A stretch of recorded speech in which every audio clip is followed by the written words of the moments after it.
think about 2 people asked for, so that's enough in my book to do a video on how I make some ghetto ass pillows. I think Vana would even clutch her pearls at the sight of me making pillows, but I'm no Vana, and that's okay, and this way works for me. So, start off by ironing. I never wash any of my work.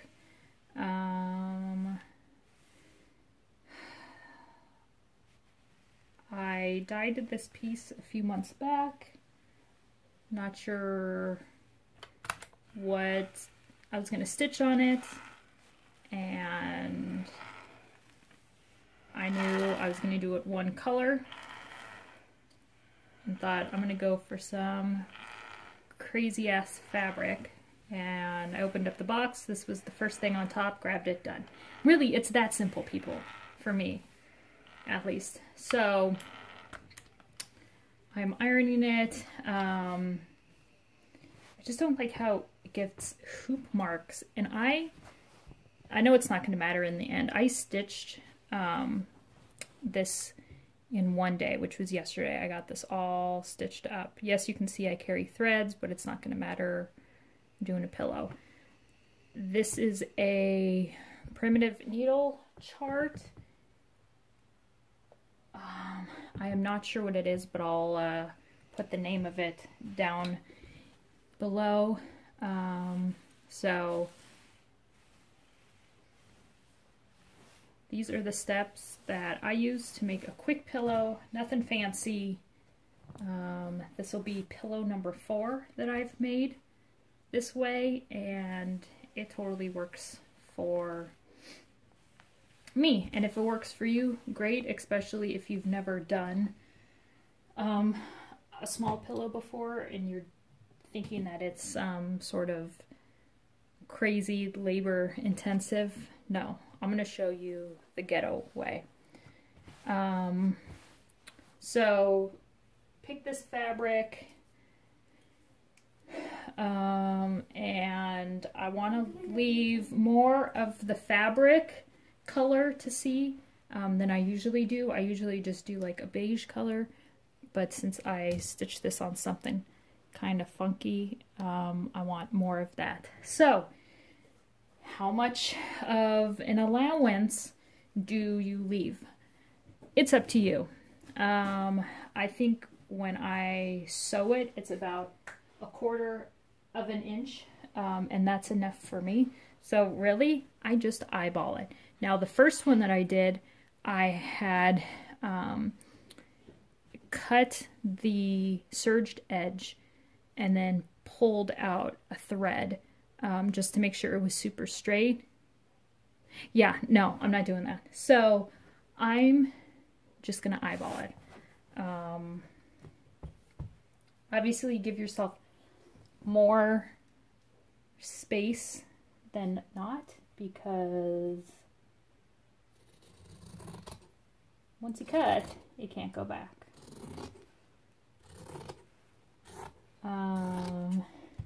And usually I throw these scraps away, but I'm going to actually keep these because that is enough to do another small. This chart had a border, didn't want to do the border. I was kind of actually impressed that I got this all stitched yesterday. I didn't add all the little details to the chart, but that's okay. It's more like a guideline, a suggestion, if you will.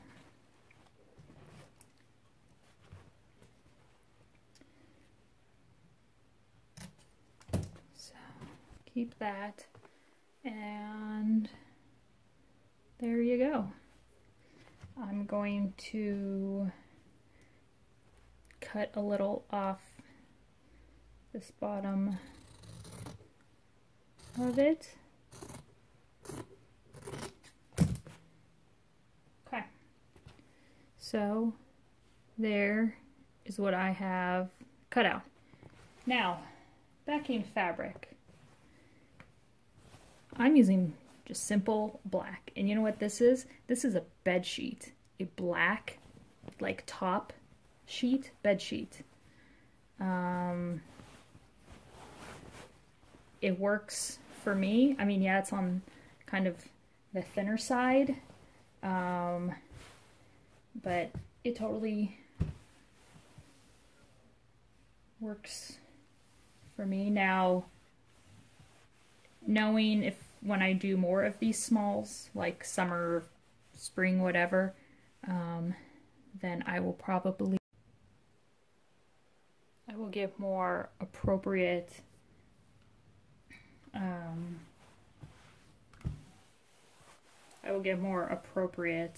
backing fabric, but for me, black, Halloween, fall, totally works.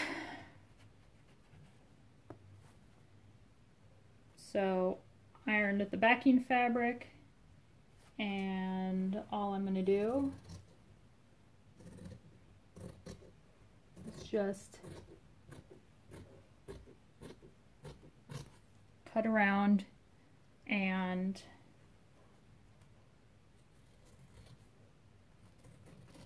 not leaving any sort of margin, because I've already done that on the stitched piece itself. So I have cut out around, and then because I'm going to be sewing it, I flip over the backing fabric so then it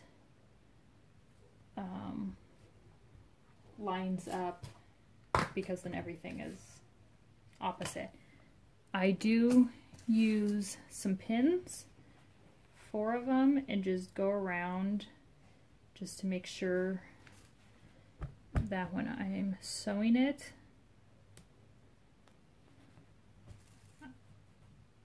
the fabrics don't slide.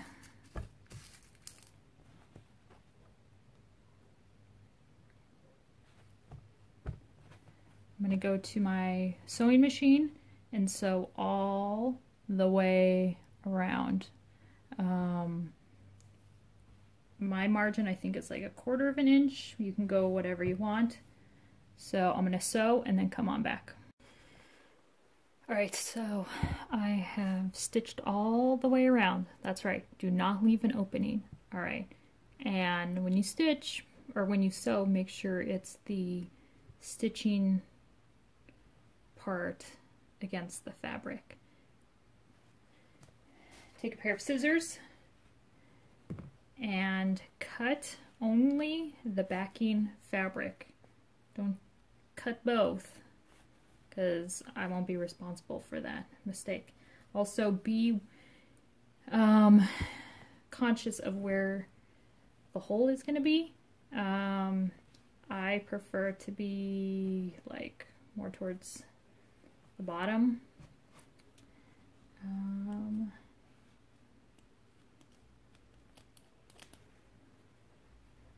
And I try to just do like a V, kind of flap. That's it. And then we got to push everything through that hole.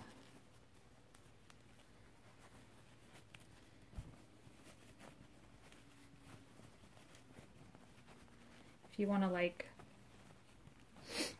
well, cut the corners so they lay a little better. Bless. Excuse me. You can. I don't. For these, I kind of like them to look a little, I don't know, janky, not perfect, ghetto. So you can also use like a pen or something. I use,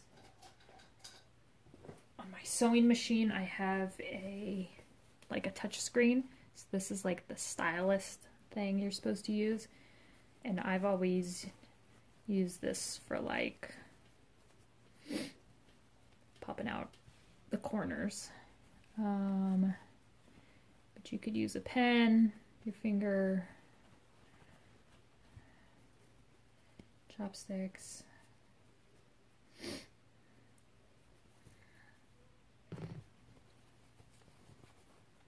So let me mess with this and then I'll show you guys where I'm at. Alright, so it's all pushed out in the corners like I have it. And then do another iron of that. Also remember to remove the pins, obviously, before you start turning the pillow. The chart is by the Primitive Needle, by the light of the moon. So here's the whole thing. And I didn't add like the pumpkin hanging or the owl or the border. I did the bats and then what you see. So as my iron is warming back up to do a final press of the pillow, what do I use for filling? If you have a funnel, you'll need that. And if not, I use a piece of paper and I will show you how to do that. So what do I use to fill? I don't use walnut shells, I don't use sawdust, I don't use babies, I don't know, whatever other things people say they use. I use plain old grade A, super not fancy rice from the dollar store. I know. So, give your pillow a final press. Here's your opening, obviously. You can make a funnel out of a piece of paper by just rolling it. And you take the end and you shove it in and then let it open up. So you can, and don't care if they spill, but use the funnel or your paper or whatever to fill up your pillow to however full you'd like it to be. This one's going to take quite a bit of rice because it is on the larger side, but that is a-okay. I'm going to fill it up. You fill it up. We'll be back. So I have filled up the pillow as much as I wanted. I like them pretty firm just so they can stand up on their own. Definitely a harder, not slouchy kind of look. And then just place the opening edges as close together. Don't worry, it doesn't need to be exact because I place a patch over it. This is just out of felt. I cut my desired shape. I use a circular to cheat to make sure it's perfectly circle. And then to adhere it, I use some 3M general purpose spray adhesive. Do I care if it's acid free? Nope. Do I give a shit if it's gonna break down in 90 years? Nope, because I'll be dead.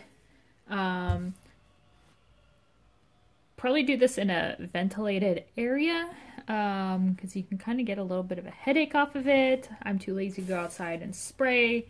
I take scrap pieces of paper and kind of lay down because there is a little bit of an overspray and you don't want it like on your stuff. And I do a light coating and pick it up, place it over the opening, make sure I press it down. Don't mind the dramatic music. Joe has decided to introduce the boys to the movie Predator.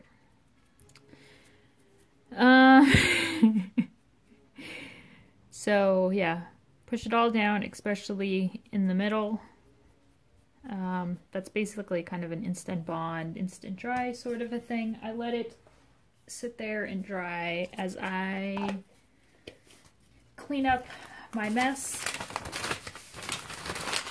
I have gotten obsessed with these smalls, and you will see in my next video how many I have gotten stitched up and finished, and they have been super fun. I mean, kind of into the whole BAPS thing, but I'm kind of into this whole SAPS thing, small ass projects.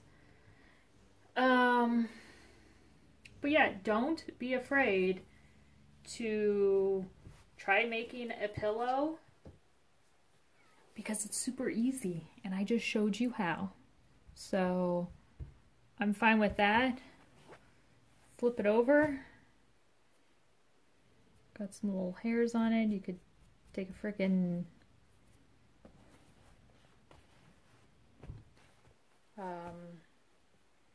see, and actually I could have put a little more, but actually I really like how it is. And there you go. You get your pillow, like the seams. I like doing it this way because I'm not into the whole hand sewing. In my luck, I would have it'd be obvious where I hand sewed it, and if you do the patch way, then you don't have to worry about any of that. So there is my tutorial on how to make a pillow. If you have any questions, feel free to leave them down below, and I will see you guys later. Bye.